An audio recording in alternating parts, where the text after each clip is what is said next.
First ആദ്യം ചെയ്യേണ്ട കാര്യം, നമ്മൾ ട്രേഡിംഗ് ആണെങ്കിൽ ട്രേഡിങ്ങിൽ നമുക്ക് അപ്രൂവ്ഡ് ആയിട്ടുള്ള വെബ്സൈറ്റുകൾ അത് ഏതാണെന്ന് കൃത്യമായിട്ട് അറിയണം. അതിന് അറിയാനായിട്ടുള്ള ഒരു ഓപ്ഷൻ എന്ന് പറഞ്ഞു കഴിഞ്ഞാൽ, നമുക്ക് ഇപ്പം നോർമൽ നിങ്ങളിപ്പം ഡ്യൂക്കോയിൻ വെബ്സൈറ്റ് ഉണ്ട്. അപ്പോൾ ഡ്യൂക്കോയിൻ്റെ വെബ്സൈറ്റിൽ നമ്മളിപ്പോൾ ട്രേഡിംഗ് നടത്തുമ്പോൾ ഡ്യൂക്കോയിൻ്റെ ഫ്രോഡ് സൈറ്റുകളുണ്ട്, ഒറിജിനൽ സൈറ്റുകളുണ്ട്.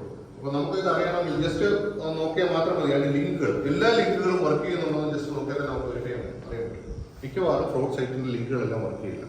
അവിടെ തന്നെ നമുക്കറിയാം. നേരത്തെയാണെങ്കിൽ നമ്മൾ സെക്യൂർ ആണോ എന്ന് നോക്കുമായിരുന്നു, HTTPS ആണോ എന്ന് നോക്കുമായിരുന്നു. പക്ഷെ ഇന്നിപ്പം എല്ലാ സൈറ്റുകളും അങ്ങനെ സെക്യൂർ ആയിട്ടാണ് കാണുന്നത്. കാര്യം വെച്ചാൽ അത് ക്ലൗഡ് മേടിച്ചിട്ടാണ് അവർ ചെയ്യുന്നത്. മിക്കവാറും ഇത് നടക്കുന്നത് മഹാരാഷ്ട്ര ആ സ്ഥലങ്ങളിലുള്ള ക്ലൗഡുകളിലാണ് പോസ്റ്റ് ചെയ്തിട്ടുള്ളത്. ചിലത് പുറത്തേക്കാണ്, പുറത്തുള്ളത് നമുക്ക് കിട്ടത്തില്ല. ബോംബെയിലുള്ളതൊക്കെ ചിലത് നമ്മൾ പിടിച്ചിട്ടുണ്ട്. അപ്പോൾ എന്തായാലും തന്നെ നമ്മൾ ഒരു ട്രേഡിങ്ങിന് ഇറങ്ങുന്നതിന് മുമ്പായിട്ട് നമുക്ക് അപ്രൂവ്ഡ് ആയിട്ടുള്ള സൈറ്റ് ആണോ എന്നുള്ളത് മെയിനായിട്ട് ചെക്ക് ചെയ്യുക.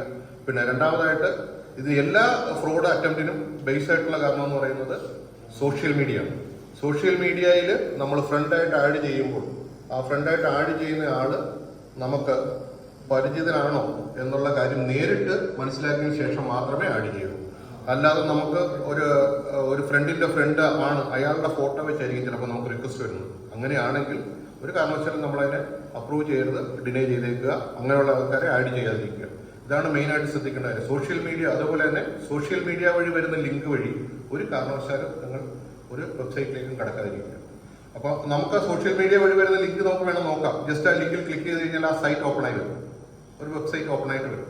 ആ സെയിം പേര് തന്നെ നിങ്ങൾ വേറെ ഗൂഗിളിൽ ഒന്ന് സെർച്ച് ചെയ്ത് അടിച്ചു നോക്കുക.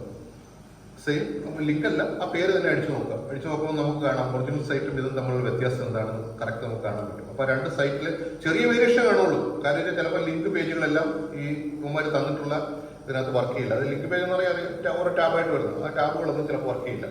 മറ്റതിൽ പെർഫെക്റ്റ് ആയിട്ട് എല്ലാം വർക്ക് ചെയ്യുന്നുണ്ടാവും. അപ്പോൾ അവിടെ തന്നെ നമുക്ക് മനസ്സിലാക്കാൻ പറ്റും ഇത് ഫേക്ക് ആയിട്ട് ഉണ്ടാക്കിയിട്ടുള്ളതാണ്, ഇത് ടെമ്പററി ആയിട്ട് ഉണ്ടാക്കുന്നതാണ്, നമ്മളെ പറ്റിക്കാൻ വേണ്ടി ഉണ്ടാക്കുന്നതാണ് എന്നുള്ളത് നമുക്ക് മനസ്സിലാക്കാൻ സാധിക്കും. അപ്പോൾ ഇതാണ് നമുക്ക് പറയാനുള്ളത്. അതേപോലെ തന്നെ ഇത്തരത്തിലൊരു ഇൻസിഡന്റിൽ പെട്ട് കഴിഞ്ഞാൽ നമ്മൾ സമയം കളയാതെ എത്രയും പെട്ടെന്ന് 1930 എന്നുള്ള നമ്പറിൽ വിളിക്കുക. അതേപോലെ ആ നമ്പറിൽ അത് ഓൾ ഇന്ത്യ ബേസ് ആയിട്ടുള്ള നമ്പറാണ് എങ്കിലും നമുക്ക് കേരളത്തിൽ അതിൻ്റെ സെന്ററുണ്ട്, തിരുവനന്തപുരത്തുണ്ട്. അപ്പോൾ മലയാളത്തിൽ നമുക്ക് സംസാരിക്കും. അത് തന്നെയല്ല, ഇൻ കേസ് കിട്ടിയില്ല എന്നുണ്ടെങ്കിൽ cybercrime.gov.in എന്നുള്ള വെബ്സൈറ്റിൽ നമുക്ക് ഡയറക്റ്റ് എൻട്രി ചെയ്ത് കൊടുക്കാവുന്നതാണ്. എന്ത് തന്നെ ചെയ്താലും വിത്തിൻ 24 hours നമുക്ക് റിപ്ലൈ കിട്ടും. അതിൻ്റെ എന്നുള്ള കാര്യം നിങ്ങളുടെ കൊടുത്തിട്ടുള്ള ഫോണിലേക്ക് SMS ആയിട്ട് റിപ്ലൈ കിട്ടും. 24 hours ഇതിൻ്റെ സേവനം ഉണ്ടായിരിക്കുന്നത്.